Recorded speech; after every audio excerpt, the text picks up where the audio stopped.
I was actually going to ask this to Walt, but it actually works for you too. Last 4 games in this season, you can look back. What didn't work and what's working now that you see that you can improve on, that you see progress with, that you think that can actually help win games? Sure. No, great question. Yeah, because we are here, coming down the home stretch. One of the things we challenged our guys with this morning as we met with them was being at the best at the end. Right? We talked about, as a defense, being our best at the end of a drive. Third down or goal line, whatever that may be, being our best at the end of a half, 2-minute situations. We're at the point now. We got to be at our best here at the end of the season. Make sure we're doing that well. I think we've made progress in our run defense. And our run fits and execution up front with our defensive line and linebacker understanding of run fits, we've made progress there. So continue to push that and continue to see that grow and develop. I think we've seen ourselves become more comfortable and confident as a unit with assignments, and developing the depth of some of those young guys and seeing some young guys just continue to, even last week, right? You head into bye weeks, right? It's a development time. And so just, working in the practices, we had some time towards Penn State to work ahead, but more of the focus was us. And we really, spent a lot of time on that. So just, I'd say, in the run defense side and then just development of young guys, seeing those guys, because you're at the end of the season, you got to keep those guys coming along because, seasons happen and, guys get hurt, guys get banged up, or whether it's guys returning or, guys go out, guys got to be able to step up. So really, I think seeing that depth improve and grow and the fundamental understandings. Chad, how are you? I'm great, buddy. How about you? Doing good, man. We got to talk to Cam a little bit. I guess we've obviously asked you about him and how he's handled the injury piece to it. He talked a little bit about just what he's been able to learn from the sidelines, things you can see, things you can sort of notice. What are some of the things that you've tried to get him to do to just sort of maximize the learning piece that you can have when you don't get to play, but as when you're watching like that from the sideline? So one of the things Cam has done a phenomenal job is he has sat in every meeting. Position-wise, he's sitting there taking notes as if he's preparing to play. Testament to Cam Jones. Some guys I've seen not, have that mental approach to it. But when we go out to practice, we give Cam a script. And he's, in our scripts as we prepare them, they've got the checks, they've got the adjustments on it, so we know what we're looking for and what we should be triggering right. And Cam's sitting there going, right along. So just the mental engagement that he's been able to have and continue to push. He's. I think I told you guys before, Cam's talked about he might want to coach someday. He just taking that ability to take that step back and now start to see the bigger picture of how things fit together. And he was already way ahead than most on that already. But so I think just him just continue to stay engaged in his preparation process, but then also out there at practice to be able to say, okay, this is what the coaches are looking at. This is what they're working towards, right? And this is what, we're working to see happen. And now he can just kind of, like I said, stay ahead of the curve on that. Tremendously worried somebody's stuck in that elevator. Philip Dunham is a guy that Coach Allen talked about today, continuing to kind of flash through the bye week, getting some more young guy development, getting some more reps. We've seen him more on the field the last few weeks. Yeah. What have you seen from him, just in terms of, especially in a secondary that is rather crowded with experienced guys? Yeah, one, his physical upside is tremendous. He has a great tools and skill set for the position. The other thing you love about defensive backs back there, and Philip is one of these guys, like, if he makes a mistake, boom, next one. He's got that amnesia, and he just moves on. He goes on to the next one, and but it allows him, we've seen that numerous times with him all the way back into preseason camp, maybe make a mistake, but guess what happens the very next play? Boom, big play. Whether it's a tackle, whether it's an interception, a PBU. So he just has, as sometimes young guys, they don't know what they don't know. Sometimes that's bad, sometimes that's good. The ability for him to just, be the duck and water off his back and move on to the next one.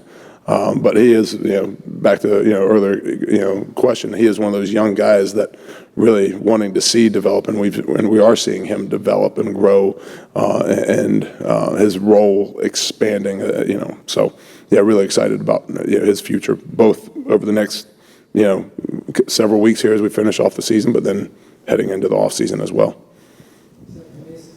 When Cam went down, obviously he was playing at a really high level, and not that Aaron was unimportant before that, but he's the one who had to slide into the new position and just kind of, really adjust the most, I guess, with the injury.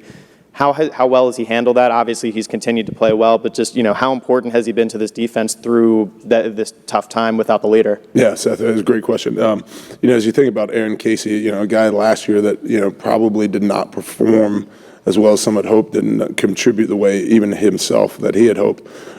His confidence, since I've been here since January, just every week, every month, you just see his confidence growing. And part of confidence comes from performance, right?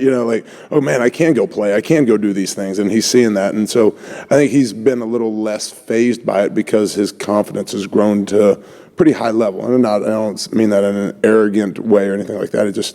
He has self-belief and self-confidence. And, so he's really, hit this thing, in stride. It hasn't really fazed him, bumping over and changing the positions. So I think for him, just as, again, a younger player in experience, he's an older player in age, but a younger player in experience, as we just see him continue to grow, continue to develop, continue to push, head into next season, right? Like, this is a guy that is going to continue to be a big part of what we do here. Coach Allen mentioned that the young guys kind of had a scrimmage during the bye week. What kind of was promising from that, and who are some of the young guys that stuck out from that scrimmage? Energy. Those young guys got to go play. They got to let it loose. We didn't give them a big menu of calls, a limited amount of calls, because we didn't want them burdened by thinking. We wanted them to play and just cut it loose. So that was really encouraging to see. Some of the young D linemen, just seeing Vincent Sneed in there, just seeing, let's see, I'm just trying to think who are some of those other young, Dalton Davis is a guy that just continues to show up and do things the right way for us up front. Reps for Caden Turner, Isaiah Jones in the linebacker room, for those guys just, again, to go play. Because we're going to count on those guys here, as dealing with Cam Jones, and those guys are have been for the past several weeks very involved in our game plan meetings. Haven't played really per se, but they've been staying engaged, so it's been good for those guys. And then back there on the back end, young guy, Jamari Sharp is one of the first guys that comes to mind. Just what he's doing, where he's growing, how he's continuing to develop. We really excited about him, and be able to just let Jamari go out and play a little bit was really encouraging too. And kind of a question about another young guy, but a guy we've seen a lot of, Dasan. We asked you a lot about what got him on the field and stuff like that. How have you seen him sort of approach adjusting? I imagine teams are paying him a lot more attention now. They've got film on him. They know what he's capable of. How have you seen him kind of attack, trying to be different and trying to get around that adjustment? Well, it continued to grow fundamentally. So last week, development, right? Dasan and I staying out, working some pass rush things after practice, not just, okay, let's not worry about surviving on athletic ability alone. Let's start to refine the skills and fundamentals, and that's something we're going to do here over the next 4 weeks after practice. Personally keeping him out there and working some of his pass rush fundamentals, and then we've already conversations about the offseason, about a development plan for him throughout the course of the off season. And excuse me. So I think now let's move beyond just the raw ability, and let's move into the fundamental development, fundamental growth. And once you know your job and what you're supposed to do, it becomes easier to know how to do it well. And I think that's, we talked about early on about Dasan. Limited roles, let him learn how to grow, let him learn how to become a college football player. Now, okay, he's understanding those roles and those jobs. Now let's expand the role, but then let's also move into refining the fundamentals and techniques as he grows. Going back to Philip Dunham, you mentioned his ability just that when he makes a mistake, forget about it and get to the next play. I guess, what else in your mind does he do so well that has allowed him to get onto the field this early in his career? Cover and physical. Two great things for a secondary guy. He can cover. He can play man-to-man. He can line up over guys and cover them. But as a young guy that still has room to grow physically, he's not going to back down or shy away from that contact and physicality. And he kind of enjoys it, loves it, and craves it. And so it's a good mix to be able to have in a secondary guy that he can cover, but he doesn't mind being physical and putting his face on somebody. All right. Thanks, guys.